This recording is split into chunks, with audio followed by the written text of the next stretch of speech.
Di sekitaran Hari Pendidikan ini, kita disibukkan dengan postingan yang viral terkait pendidikan.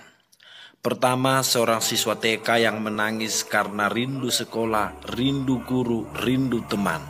Kedua, siswa-siswa yang merayakan kelulusan dengan coret-coret. Katanya ini ada di Riau.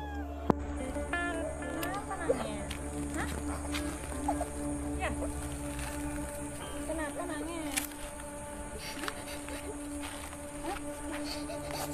Sekolah.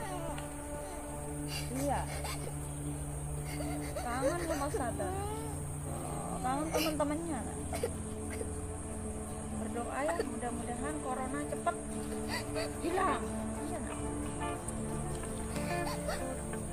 Kita bahas yang pertama, siswa menangis. Anak itu masih mungil, tetapi hatinya sudah gelisah untuk memanggil-manggil temannya. Ia rindu sekolahnya, ia rindu gurunya. Anak kecil sejatinya adalah manusia yang sempurna, yang tak pernah mendusta. Sekolah ada untuk mengolah dan menyempurnakan anak kecil untuk semakin ramah memanggil-manggil temannya.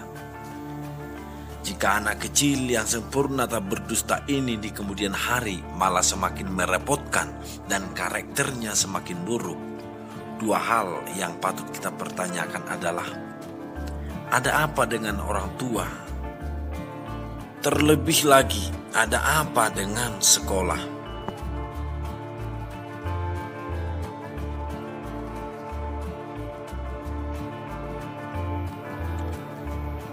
Apakah sekolah dan orang tua saling menggenggam agar anak polos ini semakin terpoles?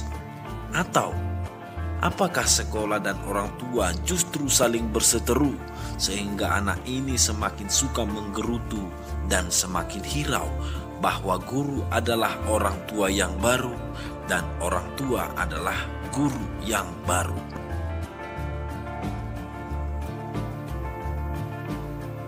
Siapa sesungguhnya yang paling berdosa jika anak mungil yang tanpa berdosa ini di kemudian hari justru merusak kehidupan?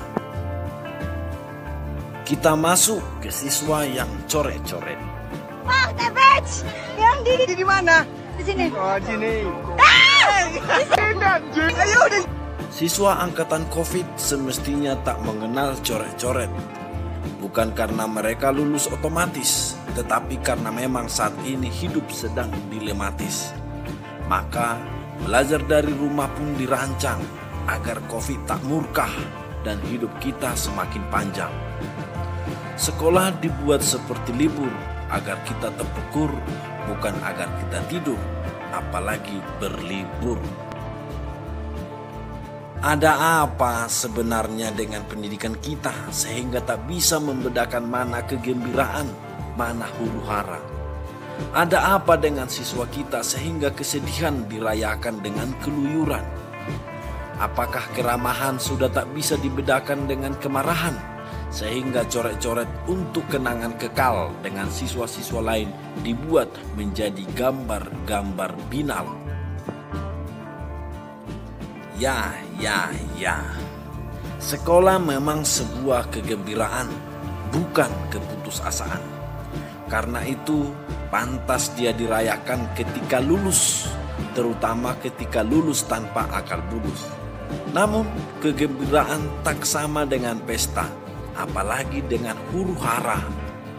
Kegembiraan tak identik dengan coret-coret, apalagi di masa COVID. Lalu, mengapa siswa kita masih coret-coret?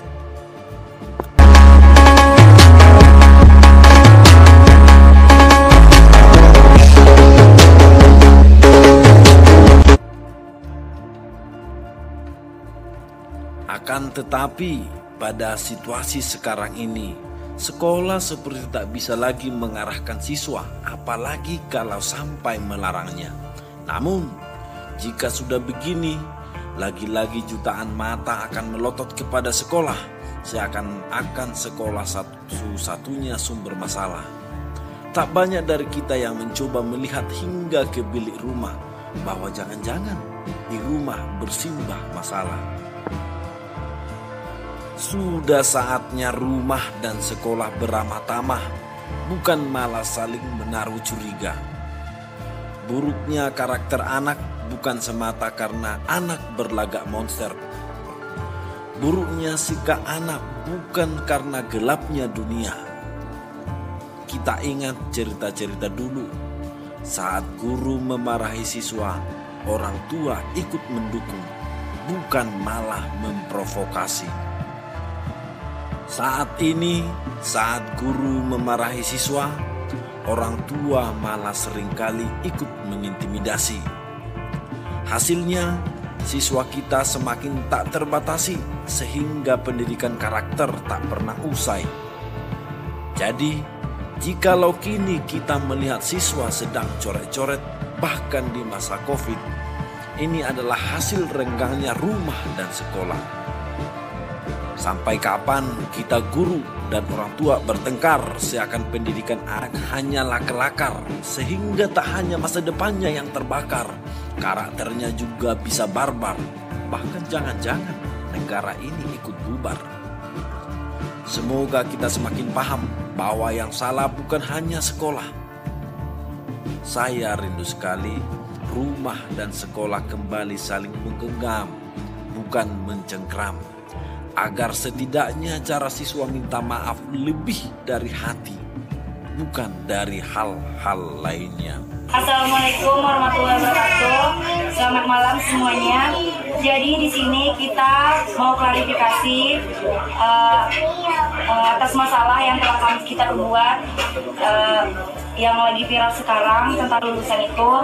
Jadi masalahnya itu kita dari diri kita sendiri yang telah melanggar aturan sekolah, baik perilaku maupun pakaian maupun gambar yang ada di pakaian tersebut. Itu dari diri kami sendiri yang telah melanggar aturan sekolah. Sebenarnya pihak sekolah tidak membenarkan hal itu. Diri kami sendiri yang telah membuat hal tersebut menjadi salah. Jadi kami mohon maaf kepada semua pihak yang telah dirugikan, buat netizen, buat pihak sekolah, buat dinas pendidikan, kami mohon maaf. Kami minta maaf buat kalian semua, dan minta maaf juga buat pihak sekolah yang telah dirugikan.